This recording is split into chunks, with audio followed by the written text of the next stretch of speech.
I tried, you try all the sports when you're a kid. You tried football, boom. I got sacked. I was a quarterback. I was got sacked, messed my leg up. I took the equipment off, threw it out. I'm not playing that no more. Then I played baseball. Baseball was the batters box was too crazy. They were throwing the ball 100 miles per hour. Boom. I couldn't play that. I'll play the field good, you know what I mean? But then I tried basketball, and that was my love. I could do it very well. I watched. I come from Left Rack City, Queens, New York, and I just watched all the old guys play. I used to sit on my ball and watch them guys play, and I would try to play with them, and they'd just get mad and throw my ball over the fence in the pool and all that. I had to go get it out of the pool and all that, and I'll just come back, sit down again. And then they'll throw it back. They'll throw my ball over, and the monkey bars, where the kids play, I'll go get it. And I used to shoot on the monkey balls, so I got better. I got real good on the monkey balls, shooting the ball. And then once I came over there, I think eighth grade, I started playing with the big boys. Eighth grade, I started playing with the big boys, holding my own. So then I knew I could play. The guys that I watched growing up was all before me. They were great. They were nice. Boo Harvey from Andrew Jackson High School, Pearl Washington, uh, Kenny Patterson, Rod Strickland, Kenny Smith, Mark Jackson. These guys before. He was nice. New York, that's New York, man. We got so many ballers, so many. And I watched those guys coming up before me. Those were the guys, and I respect all of them. And I got little things out of their game that fit my game. It was definitely great. It was great. My high school was Archbishop Malloy High School. It was great, man, and that's how I learned to play the game the right way. As a freshman, I made the varsity, and he told me, he said, "You will not play the first quarter because we have a senior ahead of you." And Greg Tracy's his name, and he was great, man. He was great. The whole team, you know, back then it was kind of rough if you was a freshman, making the varsity team, and I played with all seniors, so it was tough, and they took a liking to me at first, it was tough at first, but then I just was one of those kids that I always wanted to fit in. I just shut up and did my job and played, like I had to play as a freshman, and we won the city championship, and that was huge. That's when it all happened for me. We won the city championship as a freshman. I got MVP as a freshman. I was about 15 years old. We played Talentine High School out of Bronx, and I won it. And then next year I won it again. I wanted it. So it was just, my high school career was just great. It was just awesome, man. It was all, and throughout all the battles playing, my household was kind of crazy, So I would just go, I think my junior year I got kicked out the house. We were family, my mother. We didn't have nowhere to live, so I had to live with my cousin for a year, and my mother used to come every morning. I was telling my wife the story, and she, looked at me. I had tears. I wanted to cry at the time. This week I just told her, it was just one of those things, man. It was kind of the bitter and sweet. I was balling. I was doing what I had to do in school and all. And I had nowhere to live, so it was kind of interesting. It's crazy.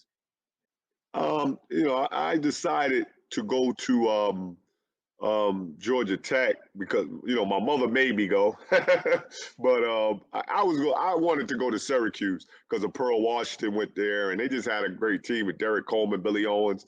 I would have played with those guys, but I went to Georgia Tech, man, and fell in love with Atlanta.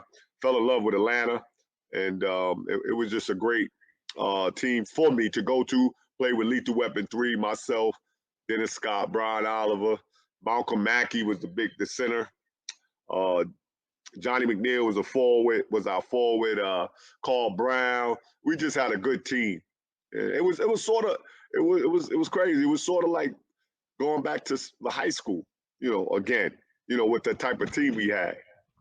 Oh, it was lovely. It was lovely to play with a shooter and a guy, like that. he got himself together his junior year because he lost a lot of weight. He was real serious, working out on his game every day. Brian Oliver was a senior. You know, he was he just worked on his game. Everybody worked on their game. Everybody was a team, a family, and we really played well. We played well that year. Playing so well, you guys were just going through the tournament, made the Final Four in 1990, eventually losing, to UNLV.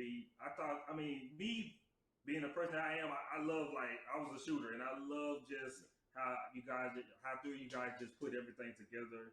And with Oliver and Scott leaving eventually to go to NBA, what was the level of difficulty carrying the load when both of those guys had left? Well, it was hard, but because I didn't want to score. I wanted to be the playmaker, the passer, but I had to. We got John Barry, Malcolm Mackey, myself, Ivano Newbill. We had a big team. Matt Gagger. We had a very big team. But I had to find my way. I had to change my game up a little bit, and I was able to do that. But I scored a lot. I shot the ball a lot more than I did my freshman year, and but I had no regrets. I love Georgia Tech, and it's going there, being coached by Coach Crimmins. Sherman Dillett was my assistant. Um, Kevin Cantwell. We had great coaches, great belief they gave us. It was awesome. What made you decide to leave after your sophomore season to go to the NBA? I didn't really want it to go, but my count, my where I was going in the draft, it was going to be very high. I was going 1, 2, or 3, so you got to go. I remember my that day that I decided to go pro. I cried and I just didn't really want to because I love Georgia Tech, man, and I went number 2 to New Jersey Nets. It was a great day. Was there any teams that you was looking forward to being drafted by? Nah, I really didn't care. I just wanted to get drafted. Everybody would say New York. Everybody wanted me to be a Knick, but it just didn't go that way. But New Jersey Nets, they drafted me with Willis Reed. He was the GM at the time, and he drafted me, and he did a good job. He did a good job in drafting me. So it was just great going home, being in that area, New Jersey. I saw my high school, Archbishop Malloy. My family, my everybody was right there. It was awesome. All right, getting drafted by the Nets and having your coach Bill Fitch. The previous season they only won 26 games, Yeah, and then you get there in your rookie season they won 40 games, and also you got a chance to also not get a chance to play with him in Syracuse, but you still got a chance to play with Derek yeah. Coleman. So try to give me your thoughts on your rookie season first now coming in and going on to your third season when you and Derek Coleman made the All Star team and you guys also went to the playoffs as well. Yeah.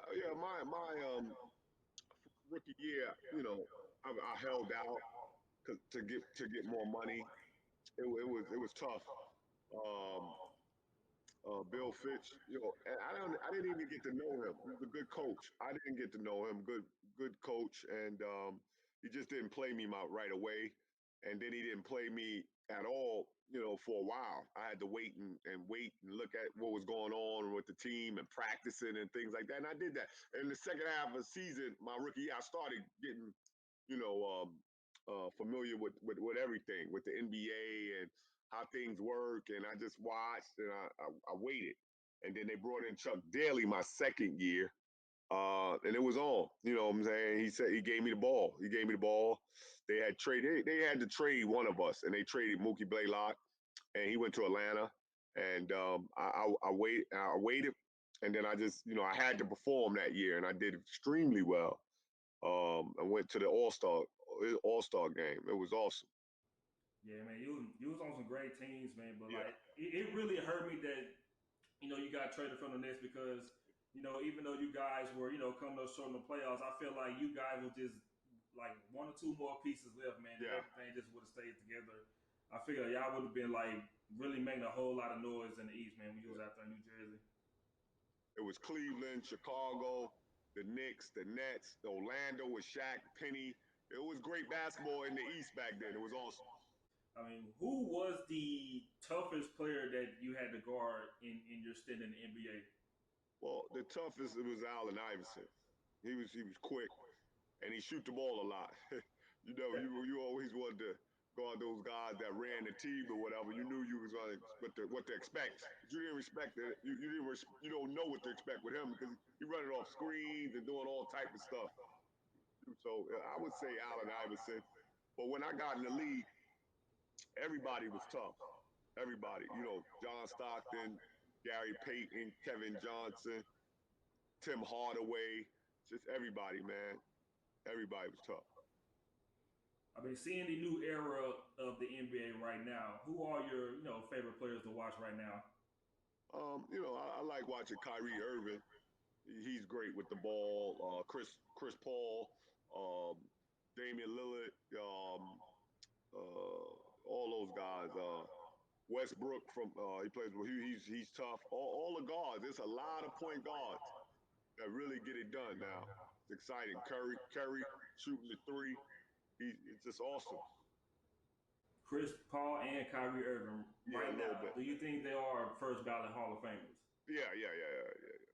The way they just doing it, but they make it first ballot easy. Give me your top four. Well, I'm saying this could be like your Mount Rushmore. Give me your Oh, Mount okay. Rushmore of left-handed basketball players. Oh, first of all, everybody know I'm gonna go with Tiny Archibald. He was awesome.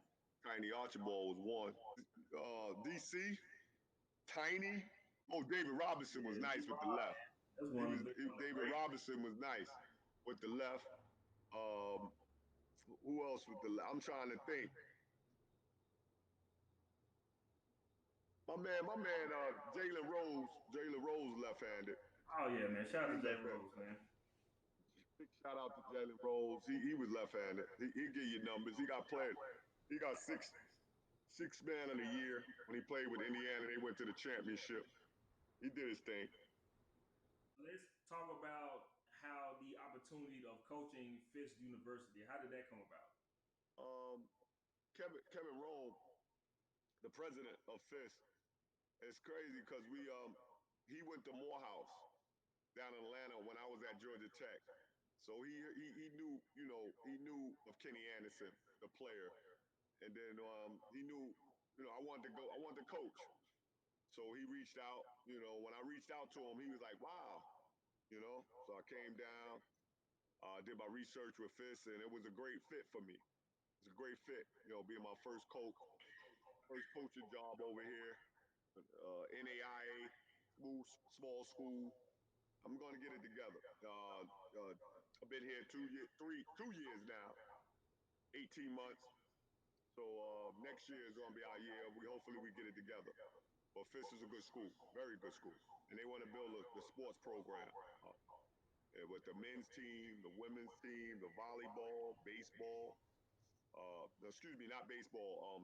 Soccer and golf. We got about 4 or 5 teams that we're trying to build up. Your first season of coaching at Fisk University. How nervous were you the first game?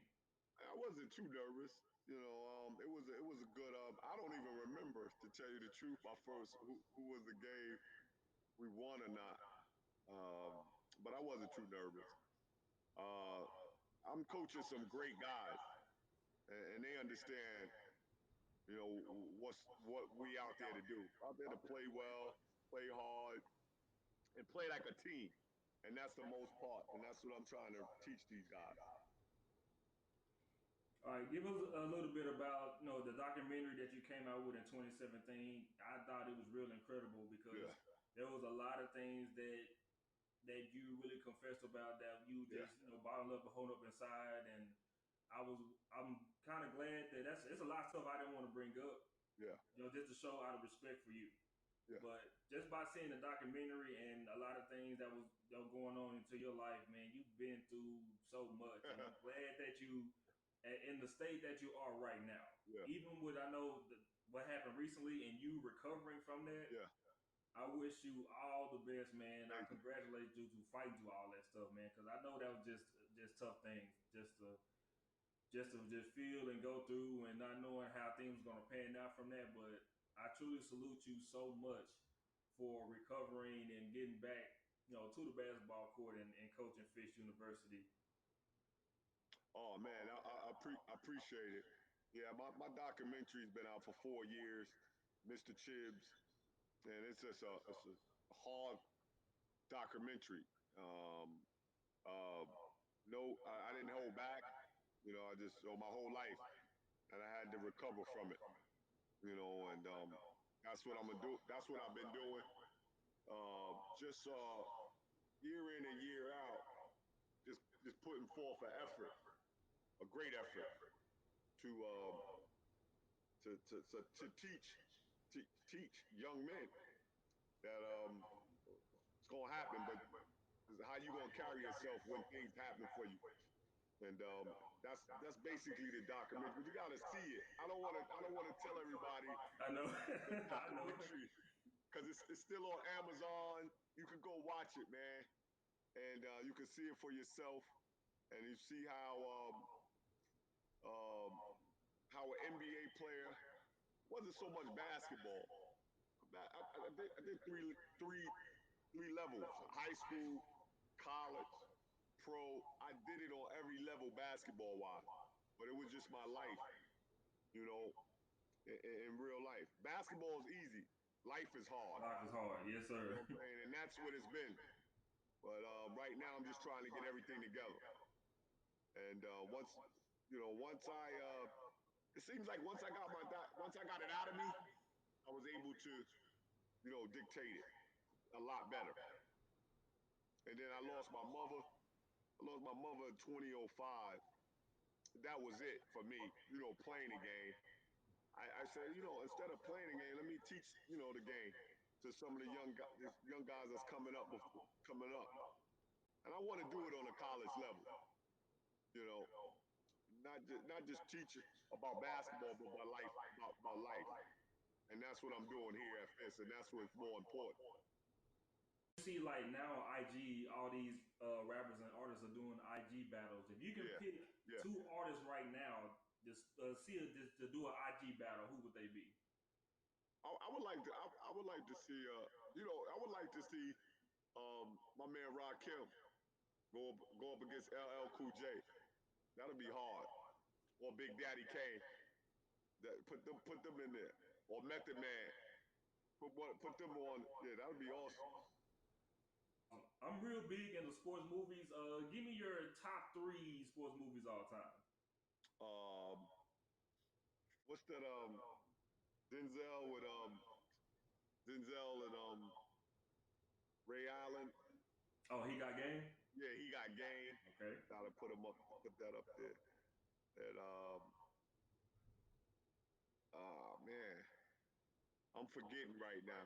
Just by you remembering that movie right there Yeah. from the scenes that you have, do you think that movie deserved a sequel? Um. Uh, nah, I think it's enough. Once he hit it. A lot of people say it looked like my story growing up in New York. Okay. You know what I'm saying? But you got it. It was done well. I think it was done well. Enough is enough. You know what I'm saying? Right. You start. You know, you got game 1, 2, 3, 4. Yeah, enough is enough. But it was a great movie. I appreciate you saying that because there's a lot of movies out here where Yeah, they'll make two, three, four, five of them. I'm like, man, yeah, where's the stopping point? yeah. Like my movie, like Lethal Weapon 3, that they call us, me, Dennis, and Brian. I think they Yeah. should cut them. I think all of them movies, you got to cut back on them joints. They was good, but God, I mean, go ahead. My favorite Lethal Weapon was the second one. Yeah. I loved it. For some, like, Oh, I watched that one first before the first Lethal Weapon. see, And I went back to watch the yeah, first Lethal Weapon, yeah, and I still like the second one for some yeah. reason. Yeah, I like all movies, and this should be All three. That's it. Three movies. A movie should be three movies. That's it. You know what I'm saying? Like Lethal Weapon 1, Lethal Weapon 2, and Lethal Weapon 3, and then that's it. But they do it for the fan of the movie, and the more acting and all that, and more money too. But you know, I think it should be 3. Yeah, so the let me see, the Fast and Furious, you know, they coming out with another one, Yeah, so they, Fast and it's Furious like 10 10. of them. I was like, God, dog, how many? That's crazy. Hey, wait a minute. Now, I'm a You Dallas gotta talk Cowboys about, fan. I we gotta can't. talk about the Cowboys, man. What's going on? What do they Yeah, need to do? What they need they to do got. in this draft coming up? They better sign my man. They got to sign him up.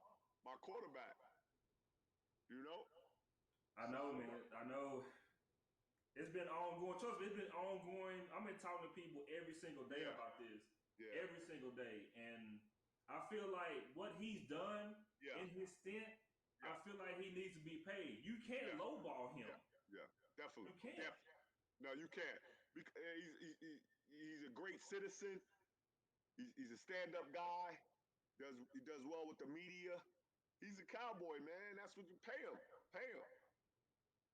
You have to pay him. I mean, he's either gonna get Wentz or Russell Wilson or Big Ben's money.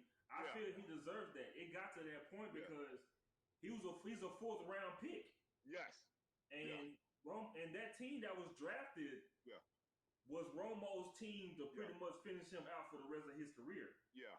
Because a Definitely. lot of drafted, a lot of Yeah, line was drafted. Then then also you get Zeke after that. So once Romo got hurt, then yeah, Kellen Moore got hurt. yeah. It was. So that got thrown to the wolves. Yep. He didn't have no choice but to play. Yeah, he had to play, and he delivered. He delivered, and they're gonna bring up, because we're Cowboys. They're gonna deliver, talk about the playoffs and things of that nature, and how far he wins and all that. But hey, he does it, man. He does it well, and he carries himself well. And that's what I like to see about him. He's Yeah, not.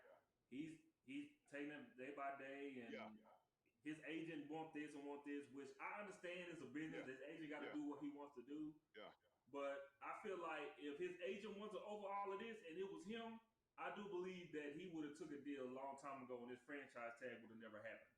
yeah.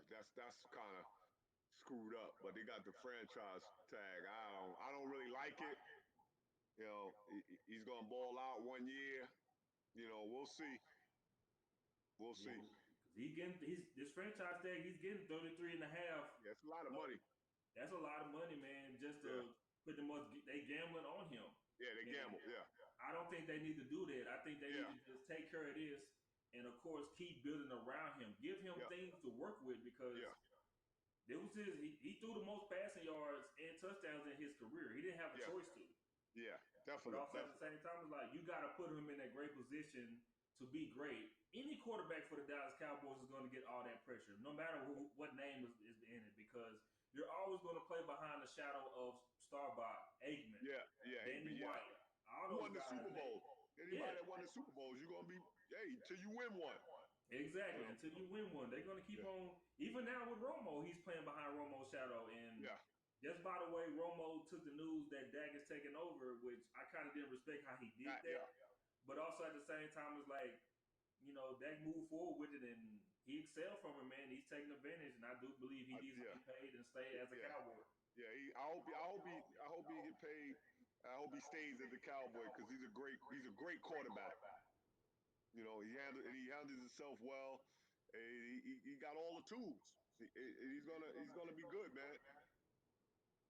He's gonna be great, man. Yep. Appreciate your guys' Cowboys analysis. We both definitely got to talk Cowboys some more, but we have Yeah, to. That's a no must. doubt we will. That'll No be an doubt. hour on its own. Yeah. But I appreciate you coming on, and Yeah. God bless you for everything that you've been through and recovering from everything. And man, I wish you the best of luck in the future, man, with everything that you got going. All right, man. Thank you so much, man. Thank Appreciate you. you, man. Appreciate you. All right, man. Peace. Peace.